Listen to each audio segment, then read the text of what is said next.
Hello hi dear friends welcome back. ഞാൻ സ്വപ്ന രാകേഷ്. ഇന്നത്തെ video വളരെ ടേസ്റ്റി ആയിട്ടൊരു നാടൻ ലഞ്ച് മെനു ആണ്. നമ്മുടെ വീട്ടിലൊരു 10 ഗസ്റ്റൊക്കെ വരികയാണെന്നുണ്ടെങ്കിൽ വളരെ നാടൻ ലഞ്ച് കഴിക്കാൻ താല്പര്യമുള്ളവരാണെങ്കിൽ ഈ മെനു ഒന്ന് ട്രൈ ചെയ്ത് നോക്കുക കേട്ടോ. വളരെ ഈസി ആയിട്ട് തന്നെ നമുക്ക് പ്രിപ്പയർ ചെയ്യാം. പ്രീവിയസ് ഡേ നമുക്കൊരു അച്ചാറും മീൻകറിയൊക്കെ ചെയ്ത് വെക്കാം. നെക്സ്റ്റ് ഡേ ബാക്കിയുള്ള അറേഞ്ച്മെൻറ്റ്സ് ഒക്കെ ചെയ്യാൻ പറ്റും. അതുപോലെ തന്നെ ഇതിൻ്റെയൊക്കെ ഡീറ്റെയിൽഡ് റെസിപ്പി നമ്മുടെ ചാനലിൽ വേറെ അവൈലബിൾ ആണ്. പ്ലേലിസ്റ്റിനകത്ത് നോക്കിക്കഴിഞ്ഞാൽ കാണാൻ പറ്റും കേട്ടോ. അപ്പോൾ നമുക്ക് റെസിപ്പിയിലോട്ട് പോകാം. തലേ ദിവസം തന്നെ നമുക്ക് കുറച്ച് അറേഞ്ച്മെൻറ്റ്സ് ഒക്കെ ചെയ്ത് വെക്കാം. ആ കൂട്ടത്തിൽ ഞാൻ അച്ചാറും മീൻകറിയൊക്കെ ചെയ്ത് വെച്ചിട്ടുണ്ടായിരുന്നു. അപ്പം അച്ചാർ ഉണ്ടാക്കാനായിട്ട് ഞാൻ എടുത്തിരുന്നത് നല്ല പച്ചമാങ്ങയാണ് എടുത്തിരുന്നത്. അത്യാവശ്യം വലുപ്പമുള്ള 3 പച്ചമാങ്ങ എടുത്തിട്ടുണ്ടായിരുന്നു. നല്ല പോലെ കഴുകി വൃത്തിയാക്കി തുടച്ചെടുത്തു. ഒട്ടും തന്നെ വെള്ളമൊന്നുമില്ലാതെ തുടച്ച് വൃത്തിയാക്കി എടുത്തിട്ടുണ്ടായിരുന്നു. എന്നിട്ട് അതിനെ ചെറിയ ചെറിയ പീസസായിട്ടാണ് ഞുറുക്കിയെടുത്തിരുന്നത്. ആദ്യം ഒരു മാങ്ങയെ 2 പീസസായിട്ട് കട്ട് ചെയ്തു. എന്നിട്ട് വീണ്ടും അതിനെ ചെറിയ ചെറിയ പീസസായിട്ട് കട്ട് ചെയ്തെടുത്തതിന് ശേഷം പിന്നെ അതിനെ ക്രോസായിട്ട് ചെറിയ പീസായിട്ട് ഞുറുക്കിയെടുത്തു. ഇനി മാങ്ങയെല്ലാം ഞാനൊരു മൺചട്ടിയിലോട്ട് ആഡ് ചെയ്ത് കൊടുക്കുകയാണ്. സദ്യ സ്റ്റൈൽ മാങ്ങയച്ചാർ ഉണ്ടാക്കാനായിട്ട് പിന്നെ ഞാൻ ഇതിലോട്ട് ആഡ് ചെയ്ത് കൊടുക്കുന്നത് 3 പച്ചമുളകാണ്. അത്യാവശ്യം നല്ല എരിവുള്ള പച്ചമുളകാണ് മുറിച്ച് ചേർത്തിരുന്നത്. ഇനി ഇതിലോട്ട് ആഡ് ചെയ്ത് കൊടുക്കുന്നത് ഉപ്പാണ്. നമ്മുടെ മാങ്ങയുടെ പുളി അനുസരിച്ച് നമുക്ക് ഉപ്പ് ചേർത്ത് കൊടുക്കാം. എന്നിട്ട് എല്ലാം കൂടെ കൈവച്ച് നല്ല പോലെ തിരുമ്മി യോജിപ്പിച്ച് കൊടുക്കുകയാണ്.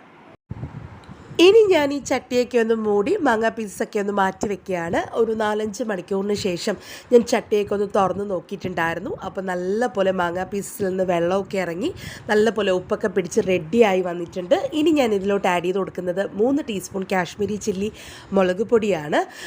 നമ്മൾ നേരത്തെ എരിവിന് വേണ്ടിയിട്ട് പച്ചമുളക് ചേർത്തിട്ടുണ്ടായിരുന്നു. അതുകൊണ്ട് തന്നെ ടേസ്റ്റിനും കളറിനൊക്കെ വേണ്ടിയിട്ട് കാശ്മീരി ചില്ലി മുളക് പൊടി ചേർത്തിട്ട് നല്ല പോലെ ഒന്ന് മിക്സ് ചെയ്ത് കൊടുക്കുകയാണ്. ചെറിയൊരു കടായി ഞാൻ ഗ്യാസ് ഫ്ലെയിമിലോട്ട് വെച്ച് കൊടുത്തിട്ടുണ്ടായിരുന്നു. കടായിയൊക്കെ നല്ലപോലെ ചൂടായതിനു ശേഷം ഒരു 5 ടേബിൾ സ്പൂൺ നല്ലെണ്ണ ആഡ് ചെയ്ത് കൊടുത്തു. ഇനി ഇതിലോട്ട് ആഡ് ചെയ്ത് കൊടുത്തിരിക്കുന്നത് 2 കഷ്ണം കായമാണ്. അത്യാവശ്യം വലുപ്പമുള്ള പീസസ് ആയിരുന്നു കേട്ടോ. നല്ലപോലെ കായക്കട്ടയൊന്ന് വറുത്തെടുക്കണം. നല്ലപോലെ മുരിച്ചെടുത്തിട്ടുണ്ടായിരുന്നു. നല്ല ക്രിസ്പി ആയിട്ട് മുരിച്ചെടുത്തതിന് ശേഷം അതിലോട്ടൊരു 1/2 കപ്പ് ചൂടുള്ള വെള്ളം കൂടെ ചേർത്തിട്ട് നല്ലപോലെ കൈവച്ച് ഞാനൊന്ന് അലിയിച്ചെടുത്തിട്ടുണ്ടായിരുന്നു. ആ വെള്ളമാണ് ഞാനിപ്പം നമ്മുടെ മാങ്ങാ പീസസിലോട്ട് ആഡ് ചെയ്ത് കൊടുത്തിരിക്കുന്നത്. ഇനി ഒരു 1.5 ടീസ്പൂൺ നമ്മൾ വറുത്ത് പൊടിച്ച ഉലുവയുടെ പൊടി ചേർത്ത് കൊടുത്തു. ഇനി ഞാൻ കായം വറുത്ത എണ്ണയും കൂടി ഇതിനകത്തോട്ട് ആഡ് ചെയ്ത് കൊടുക്കുകയാണ്. നല്ലെണ്ണ.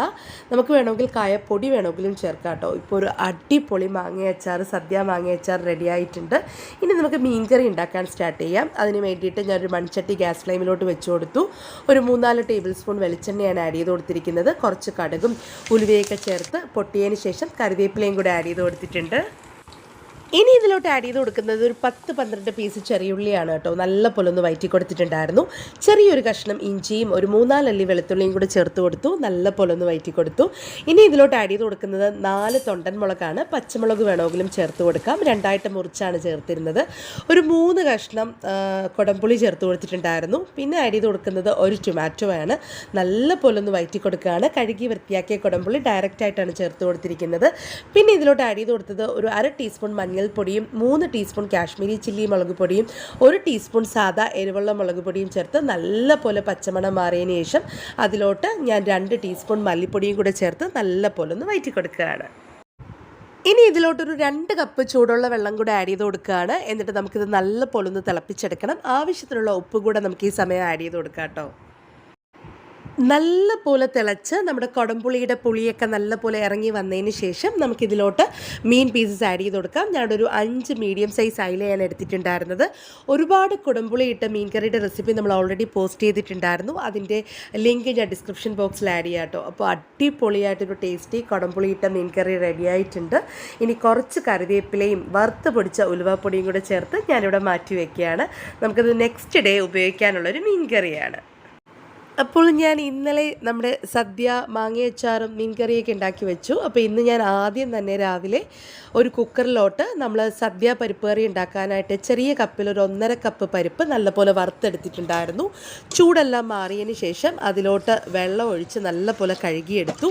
അതിനുശേഷം ഒരു 3 കപ്പ് വെള്ളവും കൂടെ ചേർത്ത് ഒരു പച്ചമുളകും കൂടെ ചേർത്തിട്ട് കുറച്ച് മഞ്ഞൾപ്പൊടിയും കൂടെ ആഡ് ചെയ്ത് നല്ലപോലെ മിക്സ് ചെയ്ത് കുക്കർ അടച്ച് വെച്ച് ഞാനൊന്ന് വേവിക്കുകയാണ്. ഞാനിപ്പോൾ വെയിറ്റ് ഇട്ട് കൊടുക്കുന്നില്ല. വെയിറ്റ് ഞാൻ സ്റ്റീം വന്നതിന് ശേഷം ഇട്ട് കൊടുക്കത്തുള്ളൂ. ഇപ്പോൾ ഒരു 8 മാങ്ങ ഞാൻ എടുത്തിട്ടുണ്ട്. മാമ്പഴ പുളിശ്ശേരി നമ്മൾ ഒരുപാട് പ്രാവശ്യം വീഡിയോ ഇട്ടിട്ടുണ്ട്. ഞാനിപ്പോൾ സ്റ്റീമൊക്കെ വന്നതിന് ശേഷം കുക്കറിലൊന്ന് വെയിറ്റ് ഇട്ട് കൊടുത്തു. ആ സമയത്ത് നമ്മൾ മാങ്ങയൊക്കെ നല്ല പോലെ തോലെല്ലാം പൊളിച്ച് മാറ്റി ഒരു മൺചട്ടിയിലോട്ട് ആഡ് ചെയ്ത് കൊടുത്തിട്ടുണ്ടായിരുന്നു.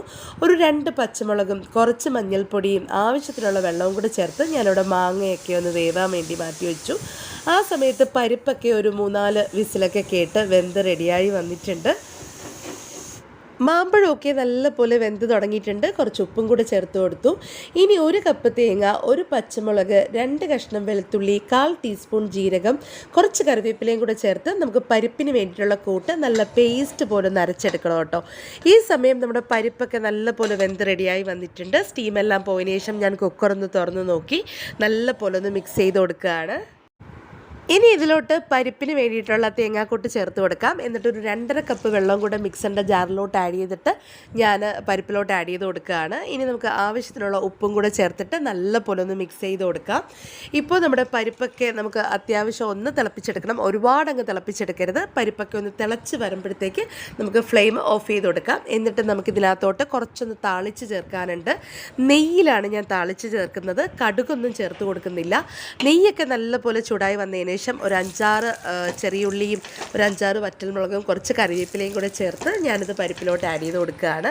നമുക്ക് പരിപ്പ് അവിടെ റെഡിയായി മാറ്റി വെച്ചു. ഇനി നമുക്ക് പുളിശ്ശേരിക്ക് വേണ്ടിയിട്ടുള്ള കൂട്ട് റെഡിയാക്കി എടുക്കാം. ഒരു പഴുത്ത പച്ചമുളക്, 2 അല്ലി വെളുത്തുള്ളി, ഒരു 4 കഷ്ണം ചെറിയുള്ളി, 1/4 ടീസ്പൂൺ ജീരകവും 1 തേങ്ങയും കൂടെ നല്ല പേസ്റ്റ് പോലെ ഒന്ന് അരച്ചെടുത്തിട്ടുണ്ടായിരുന്നു. കുറച്ച് വെള്ളവും കൂടെ ചേർത്തിട്ട് ഇനിയിപ്പം മാങ്ങാക്കൂട്ടിലോട്ട് ഈ അരച്ചെടുത്ത കൂട്ടും കൂടെ ചേർത്ത് കൊടുത്ത് നല്ല പോലെ ഒന്ന് തിളപ്പിച്ച് കൊടുക്കുകയാണ്. ഒരു 1/2 കപ്പ് വെള്ളം കൂടെ മിക്സറിൻ്റെ ജാറ് വാഷ് ഔട്ട് ചെയ്ത് ചേർത്ത് കൊടുത്തിട്ടുണ്ടായിരുന്നു. നല്ല പോലെ ഇത് തിളച്ച് വന്നതിന് ശേഷം ഞാൻ ഗ്യാസ് ഫ്ലെയിം ഓഫ് ചെയ്ത് കൊടുക്കും. ചെറുതായിട്ടൊന്ന് തണുത്തതിന് ശേഷം മാത്രമേ നമ്മൾ തൈര് ആഡ് ചെയ്ത് കൊടുക്കത്തുള്ളൂ. ഈ ടൈമിൽ ഞാനൊരു വെണ്ടയ്ക്ക മെഴുക്കുവരട്ടിയും കൂടെ ചെയ്തിട്ടുണ്ടായിരുന്നു. അതിൻ്റെ ഡീറ്റെയിൽഡ് റെസിപ്പി ഞാൻ ഡിസ്ക്രിപ്ഷൻ ബോക്സിൽ ആഡ് ചെയ്യാം. പിന്നെ എല്ലാവർക്കും വെണ്ടയ്ക്ക മെഴുക്കുവരട്ടി ഉണ്ടാക്കാൻ അറിയാമല്ലോ, അതുകൊണ്ടാണ് ഞാനത് ഡീറ്റെയിൽഡായിട്ട് ഇപ്പോൾ പറയാത്തത്. ഞാനിതിലോട്ട് നമ്മുടെ മാമ്പഴ പുളിശ്ശേരിയിലോട്ട് കുറച്ച് ഉപ്പും ഒരു 2.5 കപ്പ് തൈരും കൂടെ ചേർത്ത് കൊടുത്തു. നല്ല പോലെ ഒന്ന് മിക്സ് ചെയ്ത് കൊടുത്തു. ഇനി നമുക്ക് അതിലോട്ട് താളിച്ച് ചേർക്കാം.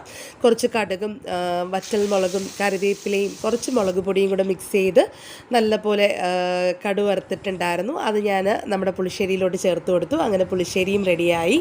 ഇനി നമുക്ക് തോരൻ വെക്കാൻ സ്റ്റാർട്ട് ചെയ്യാം. തോരനുണ്ടാക്കാനായിട്ട് കടായിയൊക്കെ നല്ലപോലെ ചൂടായി വന്നതിന് ശേഷം ഒരു 2 ടേബിൾ സ്പൂൺ വെളിച്ചെണ്ണ ആഡ് ചെയ്ത് കൊടുത്തു. കടുകിട്ട് പൊട്ടിച്ചു.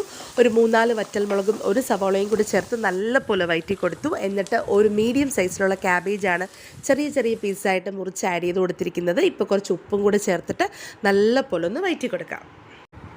ക്യാബേജ് തോറിന് നല്ലൊരു മണം കിട്ടാനായിട്ടൊരു ചെറിയ കഷ്ണം ഇഞ്ചിയും കൂടെ ഞാൻ ഞുറുക്കി ആഡ് ചെയ്ത് കൊടുത്തിട്ടുണ്ട്. നല്ലപോലെ ഒന്ന് വഴറ്റി കൊടുക്കുകയാണ്.